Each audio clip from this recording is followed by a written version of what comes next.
পর্দা কি ও কেন? পর্দা আল্লাহ তাআলার এক বিশেষ নিদর্শন।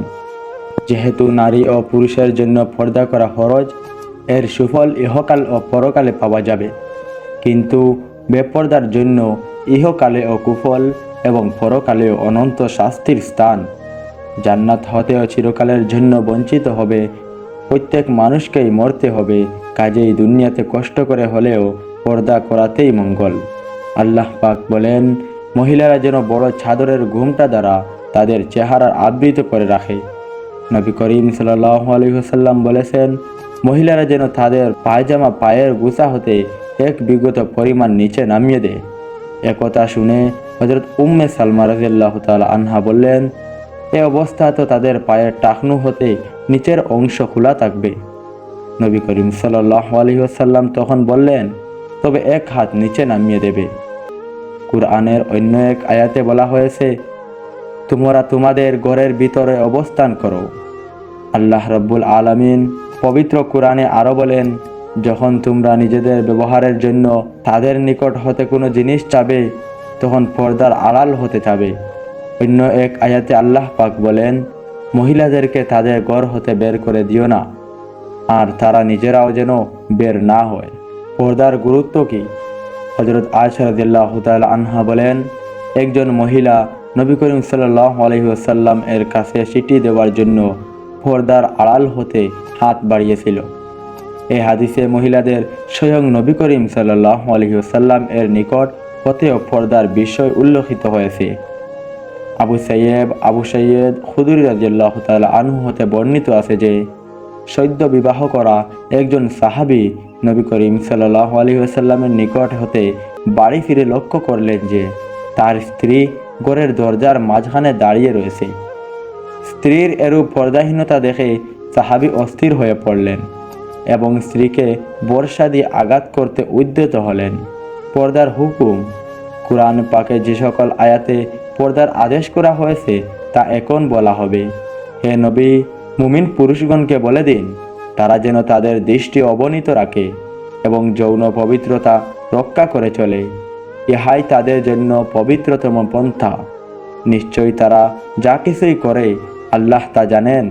এবং মুমিন নারীগণকে বলে দিন, তারা যেন তাদের দৃষ্টি অবনীত রাখে এবং নিজেদের যৌন পবিত্রতা রক্ষা করে চলে এবং স্বীয় সৌন্দর্য প্রদর্শন না করে, শুধু ওই সৌন্দর্য ব্যতীত যা সাধারণত প্রকাশিত হয়ে পড়ে, এবং তারা যেন স্বীয় বুকের উপরে ওড়না বা চাদর টেনে দেয় এবং সৌন্দর্য প্রদর্শন না করে।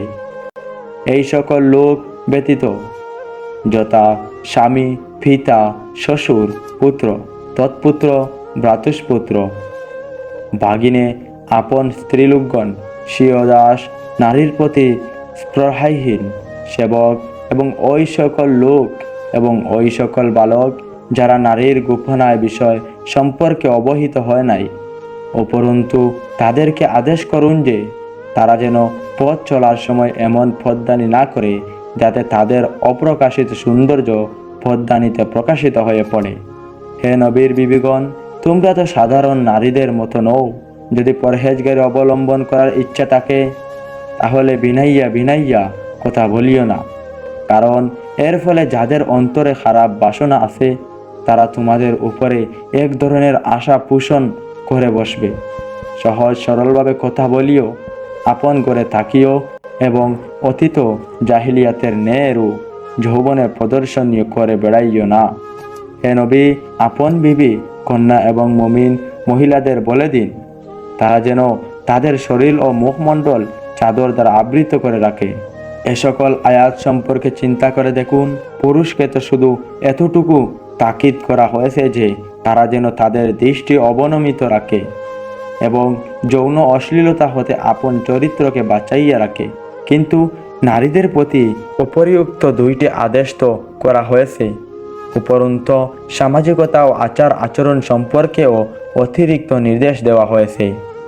এর পরিষ্কার অর্থ এই যে তাদের চরিত্র সংরক্ষণের জন্য শুধু দৃষ্টিসঙ্গত করা এবং গুপ্তাঙ্গের রক্ষণাবেক্ষণেই যথেষ্ট নয়, বরং আরও কতকগুলি রীতিনীতির প্রয়োজন।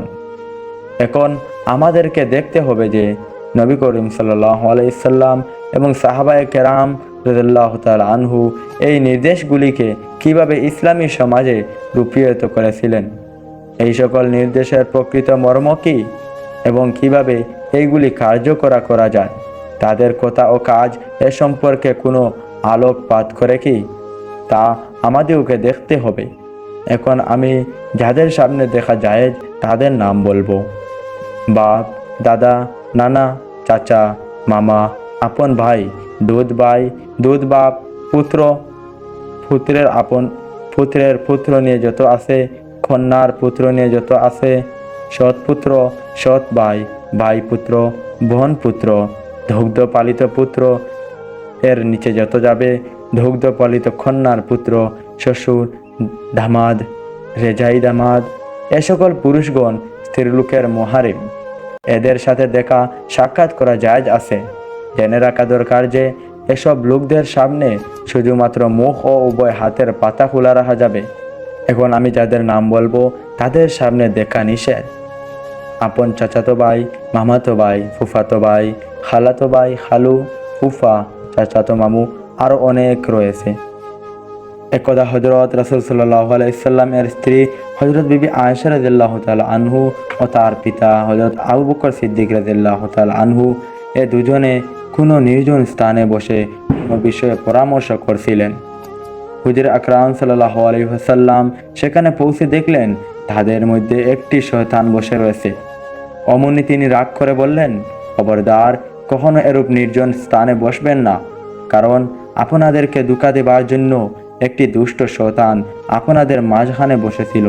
তা আমি দেখেছি, এভাবে যে কোনো নিরালা জায়গায় একজন পুরুষ ও একজন স্ত্রীলোক একত্রিত হলে সেখানে তৃতীয় ব্যক্তি হয় শয়তান। আমি যা দেখি তা আপনারা তা দেখেন না।